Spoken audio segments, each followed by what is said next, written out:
Halo teman-teman, jumpa lagi bersama kakak di channel Agur Les. Nah, pada video kali ini kita akan belajar tentang sistem koordinat. Lebih spesifiknya, kita akan belajar tentang apa sih sistem koordinat itu dan juga acuan dalam sistem koordinat. Oke, jadi sistem koordinat itu adalah suatu sistem untuk menentukan posisi suatu titik atau benda atau unsur geometri menggunakan satu atau dua buah lebih bilangan dan memiliki acuan sumbu yang tetap nih ya, maksudnya jadi kita mau menentukan di mana sih posisinya si benda A gitu, misalnya benda A gitu ya, atau di mana sih posisinya rumahnya Tuti seperti itu. Oke ya. Dan selalu ada acuan adalah sumbu X dan sumbu Y gitu ya. Acuan ini biasanya tidak bergeser. Nah, ada dua buah sumbu ya, sumbu X disebut absis, sumbu Y disebut ordinat. Nah, kemudian ada yang namanya istilah kuadran. Nah, kuadran itu kita mulai dari kanan atas. Jadi adalah kuadran yang pertama, ini adalah kuadran yang kedua, ini adalah kuadran yang ketiga, ini adalah kuadran yang keempat. Gitu ya. Apa sih fungsinya si kuadran ini? Nanti kita akan belajar lebih lanjut tentang fungsi kuadran biasanya di SMA. Kalau di SMP kita hanya tahu aja nih, oh ini kuadran 1, kuadran 2, kuadran 3, kuadran 4. Oke, berarti kita coba aja langsung sebelum ke soal-soal. Nah, jadi untuk menentukan posisi pada sistem koordinat, nah kita bisa menjelaskan berdasarkan jaraknya kepada kedua sumbu, baik terhadap sumbu X maupun sumbu Y. Misalnya titik C. Oke, titik C ini kakak bisa mendefinisikan posisi si C ini berdasarkan sumbu X dan sumbu Y gitu ya. Misalnya titik C gitu ya. Titik C ini kalau kita lihat, kalau dari sumbu X dia ada di atas. Berapa satuan kita coba lihat ya. 1, 2, 3, 4. Berarti kita bisa sebut titik C itu posisinya adalah 4 satuan di atas sumbu X gitu ya. Dan karena dia posisinya juga tergantung dari sumbu Y, dia adalah satu satuan di kiri sumbu Y gitu ya. Jadi dia mesti ada dua definisi gitu. Di mana dia? Di sebelah kiri, sebelah kanan, sebelah atas, sebelah bawah. Contoh lain misalkan kakak punya titik D, titik B di sini ya. Titik B.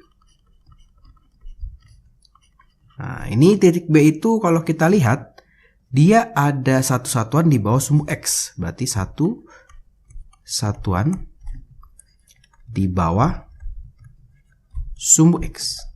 Kemudian dia ada dua satuan di sebelah kiri sumbu Y. Berarti dua satuan di sebelah kiri sumbu Y. Ya. Nah, itu salah satu cara menampilkan data atau menampilkan posisi si titik ini. Nah, tapi nanti ke depannya kita akan memakai sistem seperti ini. Jadi kita akan makainya misalnya titik C, misalnya titik A gitu ya. Titik A itu X, Y gitu ya. Jadi kita mau tahu nih X-nya berapa, Y-nya berapa. Nah, taunya dari mana? Yang kita lihat di sini. X-nya itu kita lihat dari sumbu X, berarti ini 1, 2, 3, 4. Karena 4 di sebelah kiri, kita tulisnya negatif 4. Y-nya kita lihat 1 di atas. Oke ya, naik 1, berarti 1. Nah, jadi titik A itu kita bisa sebut posisinya di min 4,1. Atau min 4 di sebelah kiri sumbu Y, 1 di atas sumbu X ya. Jadi agak sedikit berbeda nih kalau kita pakai kalimat dan pakai angka sistem koordinat seperti ini, kalimatnya jadi berbeda ya. Ya, jadi kalau kita lihat di sini kita lihat titik-titiknya nih berapa. Contoh lagi misalkan titik E. Nah, titik E ini kalau kita lihat berarti X-nya 1, 2, 3, 4. Nah, dia 4. Berarti 4, Y-nya adalah min 1, min 2, min 3, min 4. Negatif 4. Nah, kira-kira seperti itu cara menampilkan dan menulisnya.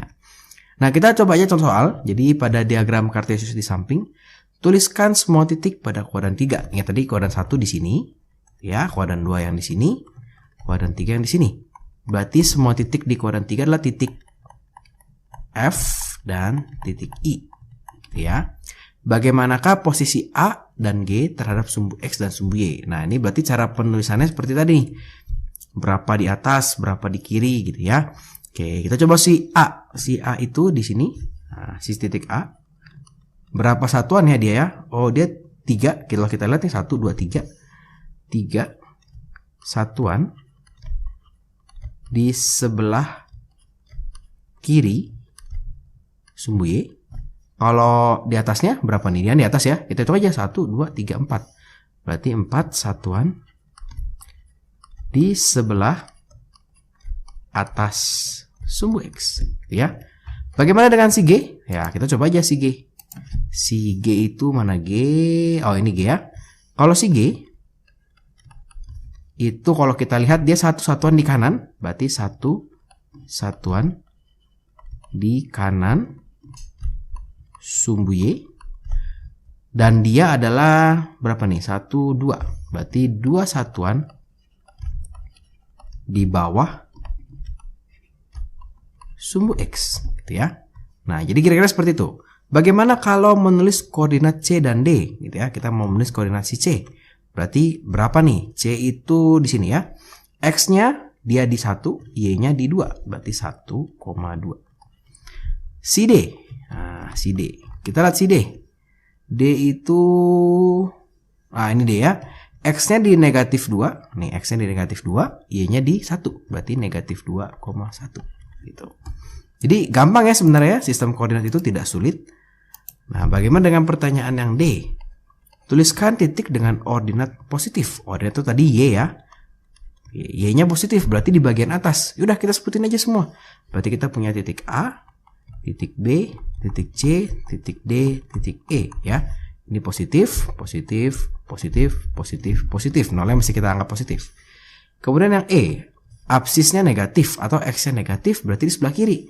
Berarti ini titik A, titik D, titik F, dan titik I. Nah, kira-kira seperti itu bagaimana kita membaca si diagram Kartesius. Sekarang kita coba kalau kita mau menaruh titik pada diagram Kartesius gitu ya. Gambarkan 3 titik yang berada 4 satuan di atas sumbu X. 4 satuan di atas sumbu X berarti 1, 2, 3, 4. 3 titiknya di mana? Terserah karena dia tidak memberikan referensi atau jarak dari sumbu Y-nya. Ya udah, berarti misalnya kakak taruh di sini. Nah, ini untuk yang A. A1. Kakak taruh di sini boleh. A2. Kakak taruh di sini juga boleh. A3. Yang penting adalah 4 satuan di atas sumbu X. Kemudian kita disuruh menggambarkan 2 buah titik yang berada 2 satuan di sebelah kiri sumbu Y. 2 satuan di sebelah kiri. Terserah, misalnya kakak mau di sini B1 sama di mana? Bawah misalnya boleh B1. Yang penting adalah di sebelah kiri ya, tidak dikasih tahu di mana. Sekarang gambarkan titik A yang berada 3 satuan di bawah sumbu Y X dan 1 satuan di sebelah kanan sumbu Y. 3 satuan di bawah sumbu X, 1, 2, 3. 1 satuan di sebelah sumbu Y. Berarti di antara garis ini dari sumbu Y kita hitung 1. Nah, kita dapat sini ya. Ini adalah titik A-nya yang di soal D. Itu ya. Gambarkan titik C 2, min 3. 2, min 3. 2, min 3. Oh, berarti di sini. Ya, X-nya 2, Y-nya min 3. Min 4, 3. Min 4 di sini. Ya, min 1, min 2, min 3, min 4 selalu X dulu.